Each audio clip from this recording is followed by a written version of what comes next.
Vernon, come here. He was here.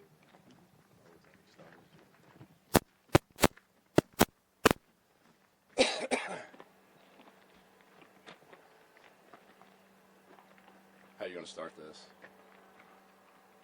You're just starting? Well, folks, thanks everybody for showing up.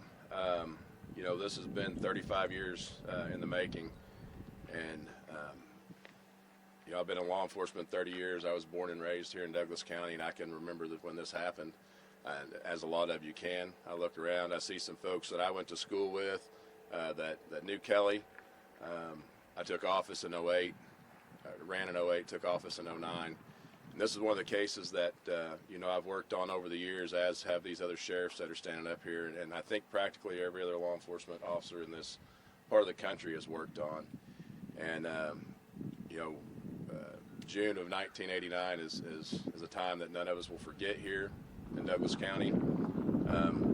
This case started kind of coming together over the last couple of years. The investigators that have been involved in it did a great job following up, going back over information that was obtained many, many years ago. That was investigators from the Christian County Sheriff's Office, the Division of Aging, investigators from the Douglas County Sheriff's Office. And as this thing started coming together, they put together a pretty good case. And at that time, they came to me and talked to me. The investigators from Christian County did, as well as Sheriff Cole. And then we met with the prosecutor from Douglas County, and we looked things over and tried to decide whether we thought we were going to have enough to proceed with the grand jury. And after meeting with the prosecutor Weatherman in Douglas County, it was determined that we thought we would take a shot, and that's what we did. And I'll let the prosecutor talk a little bit more about that, and I'll let Sheriff Cole talk about his involvement with his officers. Well, once again, it's an absolute pleasure to be here, to be able to possibly bring some closure to family and friends to a case that has been going on for many, many years. This is a case, as Sheriff DeGase talked about, that has never been put in the file and put away. It's something that's been worked on for many, many years by many different investigators and Sheriff's Office, Highway Patrol investigators, many investigators along the way. It sometimes is at a point where you least expect it, that something comes together, that we are able to believe that we have the evidence that we need and witnesses and everything that we need to present the case to the prosecutor.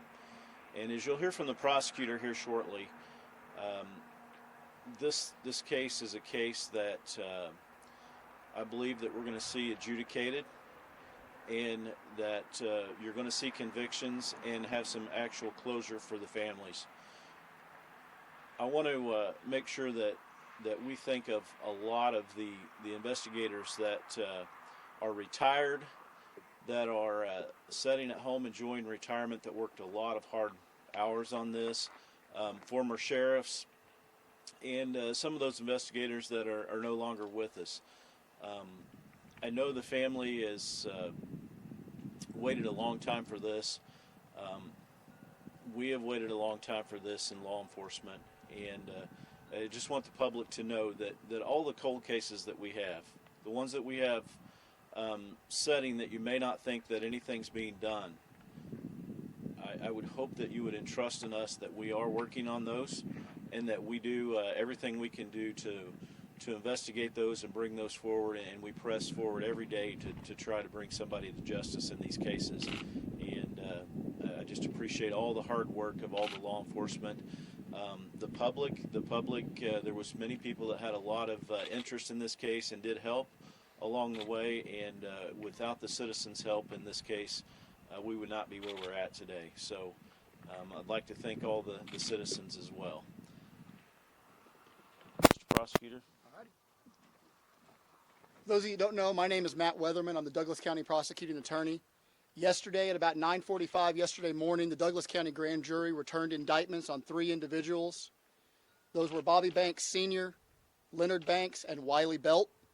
Those individuals, all three, have been charged acting alone or in concert with each other. The grand jury returned indictments on murder in the first degree, rape in the first degree, and kidnapping in the first degree. As far as the facts go, I cannot share a lot with you. That will have to wait until after the juries have heard these cases. We are going to be filing motions under the Missouri Constitution for victim speedy trial. We're not going to mess around with this. We're going to go ahead and get this in front of a jury as fast as the judge and the courts will let us. All three individuals are in custody. They were taken into custody over the last 24 hours. All of them have met in front of Judge Carter's court this morning and were arraigned. Bonds have been set at $250,000, cash only each. At that point, I'm going to turn it back over. I do want to say law enforcement has done an absolutely fantastic job on this. I first got involved in this case back in October of last year. They started bringing me stuff together. We told them we had a grand jury forming up and we were going to use it to put in front of it. The testimony they've provided is rock solid. It's as good as a 1989 case can ever be. Numerous news agencies and newspapers have reported in the past there's been some issues with forensics in this case. Quite frankly, this case is going to be an old-fashioned 1989 case. We're going to have live witnesses. They're going to testify to what they know, what they saw, and what they think, and we're going to let the jury sort it out. I agree with Sheriff Cole. I do believe we're going to be able to obtain convictions in these cases. And on that, I'll turn it back over to the sheriffs. Thank you, everybody.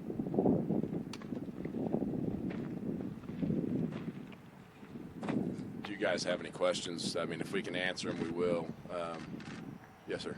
Yeah, Prosecutor Weatherman was saying that he can't share a lot of the facts. Is there any facts he can share? And if so, what are they? So for those of you that don't know, grand juries don't actually require the filing of a probable cause statement. Normally what we're allowed to give you is a probable cause statement. We don't have one of these in this case because it is a grand jury indictment. What I can share with you is that there are numerous witnesses that are going to testify about different pieces that they put together. There are law enforcement who will testify, both current and former law enforcement that will testify. And I do imagine we have an eyewitness that's going to testify. And beyond that, really, rules of ethics prevent me from being able to share much more than that. Can you say what the bingo was? Was it DNA? Was it a person? It's a person. There was a person that came forward after almost 30 years of doing this inside that came forward and finally told us the last piece we needed to slide it all together. Was this person afraid? I really can't speak to what they themselves felt. That's something we'll have to talk about once we get juries that heard these cases and we go from there. Sir, was the person male or female that come forward? I can't share that. Can law enforcement elaborate? Was this a person on your radar? The person who was helped in this case? The person that came forward or the persons that were arrested? So I think the people that were arrested have been on the radar of law enforcement. Any investigator that's looked at this, I believe they've been at the top of the list from the beginning. And as far as I know, the person that came forward, was not a person of interest in this case. Was the person who came forward on your radar as a person who may be able to help in the case? That may be able to help in the case? I wouldn't be able to answer that right now. Can you talk to us about the family's reaction to this investigation and where we're at so far? So I met with the family last night. We met for about an hour, myself and investigators from Christian County. They're relieved. I think some of the words that they used last night were that they never thought this day would come, and they were very relieved by that. They have asked for their privacy, in an attempt to absorb what's happened, but they were very, very as happy as could be with the outcome. I think we were able to give Kelly some justice, to give the family some closure. These guys are not out here running around as if it was a very, very good meeting and a very moving meeting for about an hour last night with the family. Yes. Are you able to provide us with a timeline of events of what happened for a lot of people that may not be familiar with this case? How much do you want to go down the timeline? So I can share a little bit because it's things that probably would have been in a probable cause statement had we had that to give. For those of you that aren't familiar, essentially, at some point in the late afternoon hours of June 30th of 1989, Kelle Workman disappeared from the location she was at, which is actually right here. This is where the last place she was seen alive was. From that point At dinner time that night, her family became concerned that she had not returned and started to get out the call that there was something going on, something was not right. This was not her, it was not her, who her normal person was. A huge number of people came out on a physical search trying to help find her on the idea that maybe she'd gotten hurt, maybe she'd wandered off. From that, it became pretty aware pretty quickly that this was not something that was normal. This was not something where she'd wandered off having gotten hurt. And about 8 days later, her body was recovered across the line in Christian County in the National Forest. From there, obviously, this became a criminal investigation and law enforcement launched into it.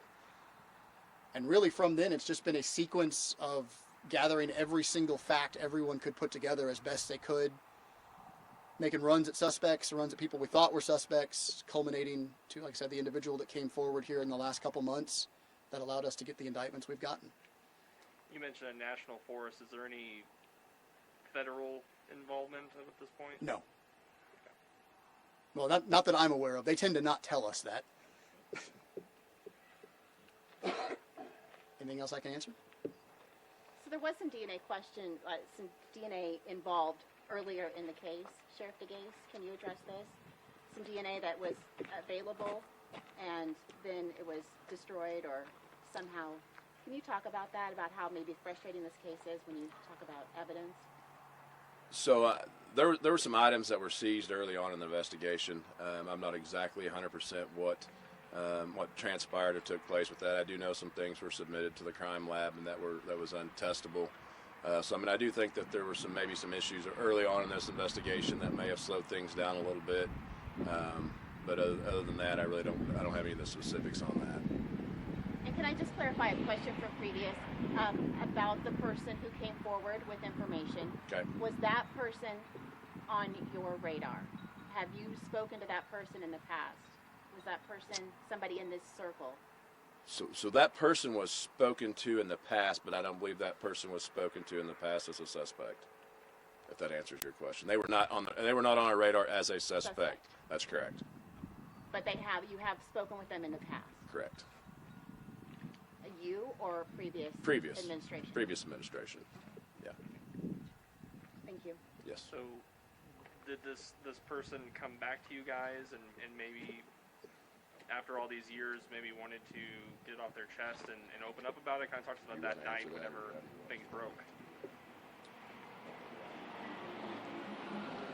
So, without getting too deep in the investigation,